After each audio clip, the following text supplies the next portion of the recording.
Entre jeudi et vendredi, le S&P 500, l'indice américain, a perdu 10,5% de sa valeur en seulement 2 jours. Depuis 1980, il n'y a eu que 3 autres baisses plus importantes, lors du crash de 87, en novembre 2008 et en mars 2020 lors de la crise du Covid. La différence entre ces 3 derniers crashs sur ces 20 dernières années, c'est que ceux-ci n'étaient pas dus à des choix politiques. Les amis, nous avons assisté cette semaine à la plus grande destruction de marché volontaire de toute l'histoire de l'économie mondiale. Et pourtant, si on y regarde bien, notre cher Bitcoin a tout juste frémi, il a à peine senti passer un courant d'air baissier. Sur la journée de vendredi, ce sont 3,25 milliards de dollars qui ont quitté les marchés traditionnels et ce sont 5,4 milliards de dollars qui sont entrés sur les marchés crypto. Une telle décorrélation entre marché traditionnel et marché crypto n'était pas arrivée depuis des lustres.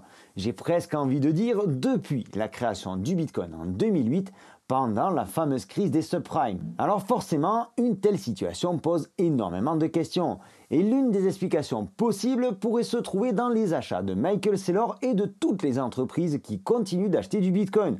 On a même vu GameStop valider l'idée d'ajouter Bitcoin à ses réserves. Alors je ne pense pas que ce soit vraiment suffisant face à la baisse du S&P 500. Est-ce que le marché est resté sage hier, le 5 avril, rendant hommage au fondateur inconnu du Bitcoin, Satoshi Nakamoto, qui fêtait son anniversaire? Eh bien ça, je n'y crois pas non plus. Est-ce que c'est le crash que l'on attendait?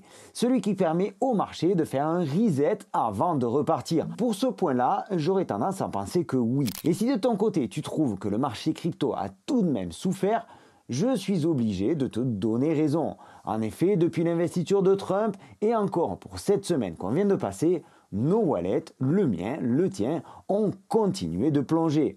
Les altcoins continuent de cracher, mais Bitcoin, lui, de son côté, se porte pas trop mal. Et j'ai presque envie de dire que Bitcoin se porte même plutôt bien. On va illustrer tout ça brièvement. Tu vois ici le S&P 500 weekly, c'est-à-dire que chaque bougie représente une semaine. Donc sur la dernière semaine, tu vois qu'on a une baisse de 8,92%. On peut voir ici qu'on a un support qui se dessine dans cette zone-là, aux alentours des 5000 points. On voit que depuis ces dernières semaines, le S&P 500 a tout de même abandonné presque 18%. Tandis que le Bitcoin, de l'autre côté, nous fait quelques petites bougies sympathiques, quelques petites bougies plutôt flat, plutôt plat.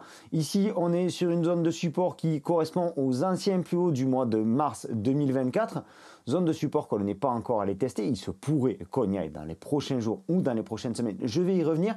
Et quoi qu'il en soit, tu vois clairement la différence par rapport au marché traditionnel. On a un Bitcoin qui se comporte finalement pas trop mal, voire même de manière plutôt positive. Alors oui, je te l'accorde, Bitcoin a perdu lui aussi 30% depuis l'investiture de Trump. Cependant, on dit que c'est un marché jeune, on dit que c'est un marché hyper volatile.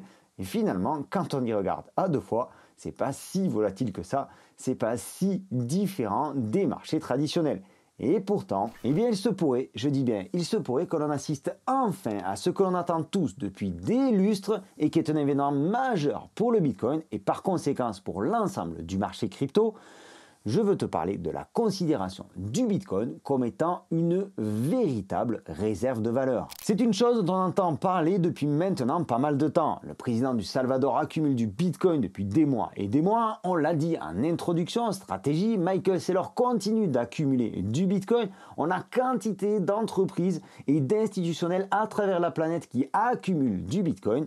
Mais jusqu'à présent, personne n'a officiellement reconnu Bitcoin comme étant une réserve de valeur au même titre que l'or. Et ça n'arrivera pas. Alors pourquoi je te raconte tout ça? Eh bien tout simplement parce que personne ne va dire en ce 29 février 2026, je proclame Bitcoin comme réserve de valeur officielle mondiale. Non, ça se fait pas comme ça. Cette adoption, si elle se fait par consensus. Je reviendrai pas sur la vidéo que je t'ai faite il y a quelques semaines à propos de la vraie valeur du Bitcoin. J'espère que tu l'as vu. Si ce n'est pas le cas, je te laisse le lien par ici. Et au passage, si tu n'es pas encore abonné, tu peux le faire en cliquant par ici. Revenons-en à nos histoires de réserve de valeur en Bitcoin. Dans un premier temps, tout cela ne veut pas dire qu'on va repartir à la hausse dès demain ou dans les prochains jours. Comme je te le disais, le marché crypto a montré une forte décorrélation en fin de semaine et ça ne veut pas dire qu'il va prendre son indépendance en 5 minutes. Pour comprendre tout ça, revenons un peu en arrière. Un rapide résumé. En 2024, on a eu l'arrivée des ETF sur Bitcoin, ce qui a amené de gros capitaux de la part des investisseurs individuels et ce qui a provoqué aussi l'arrivée des investisseurs institutionnels. Puis on a eu le FOMO autour de l'élection de Trump. Il parlait de crypto 4 fois par semaine, tout le monde s'est jeté sur le Bitcoin, sur l'ensemble des cryptos. Bitcoin a explosé, on a pété les 100 000 $.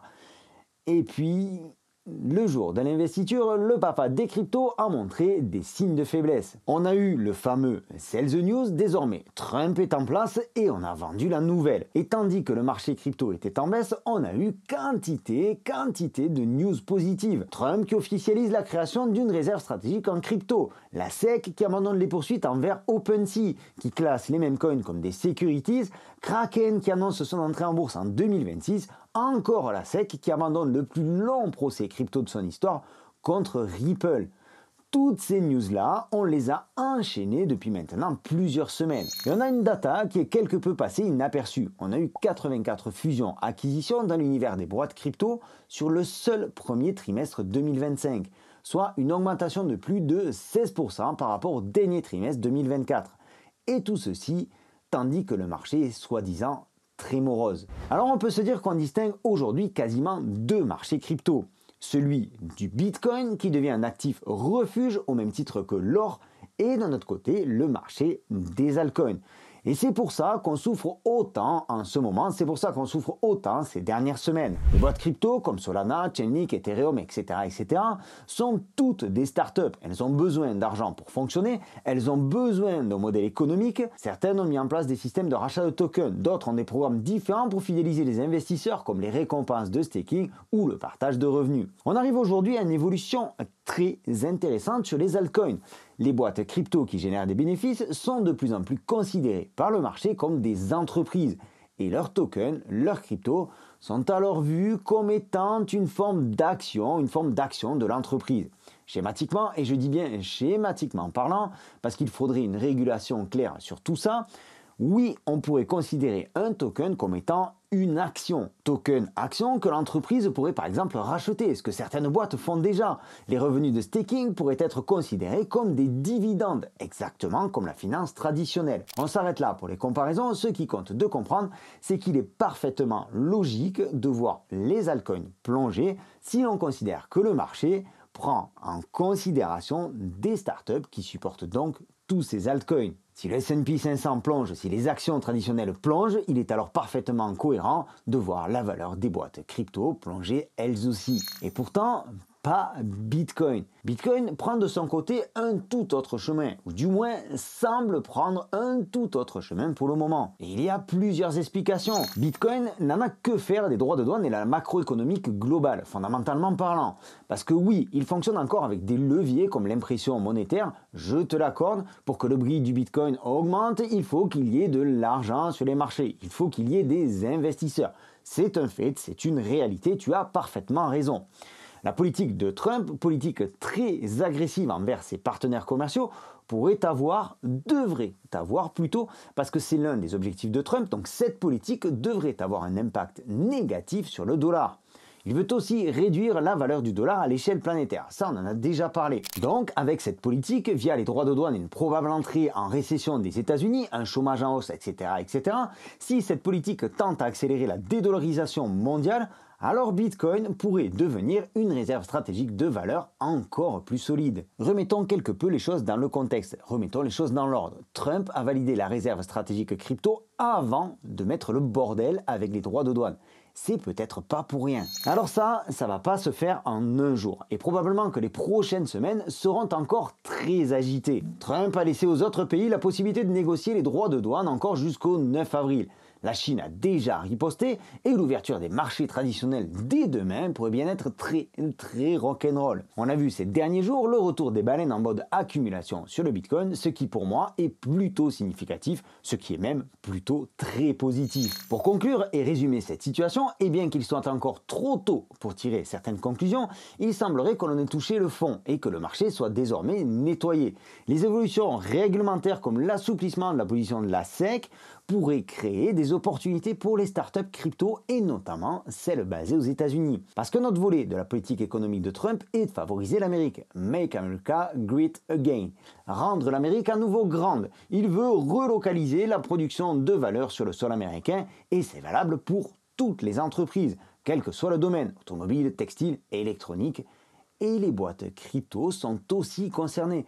Et c'est peut-être quelque chose que l'on a oublié au milieu de tout ce bruit, de tout ce bazar ambiant. Si les conditions macroéconomiques se stabilisent, et elles le feront incessamment sous peu, alors les capitaux finiront par affluer vers des secteurs très ciblés dans un premier temps. Et les investisseurs qui se sont positionnés aujourd'hui, c'est-à-dire pendant la crise actuelle, seront ceux qui seront les mieux récompensés dans les mois à venir. Mais pour cela, il va falloir trier nos investissements, bien choisir les cryptos que l'on met dans notre bague et faire preuve d'un peu de patience, encore un petit peu de patience. La semaine, ou plutôt les semaines à venir, s'annoncent particulièrement passionnantes.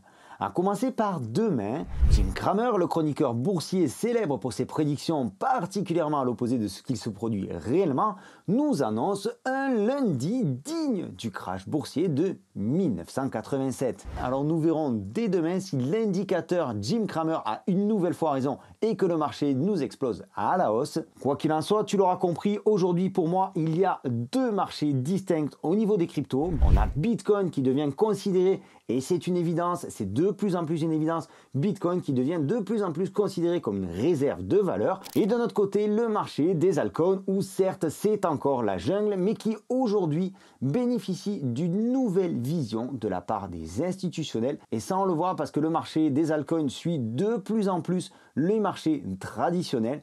Donc ça veut dire que toutes ces boîtes qui sont derrière tous ces altcoins, qui produisent vraiment de la valeur finalement, qui apportent vraiment quelque chose à l'écosystème, eh bien sont considérées comme des vraies entreprises. Et c'est pour ça qu'elles sont corrélées avec tous les marchés traditionnels.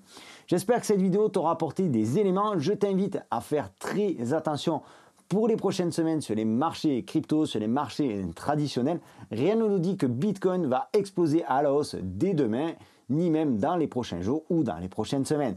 Je ne manquerai pas de te tenir au courant ici sur cette chaîne ou sur le canal Telegram de l'évolution de la situation. Alors si ce n'est pas encore fait, abonne-toi, c'est par ici. Le canal Telegram, tu as le lien dans la description de la vidéo. Je te donne rendez-vous dans une prochaine vidéo. D'ici là, prends soin de toi et de tes cryptos. Ciao!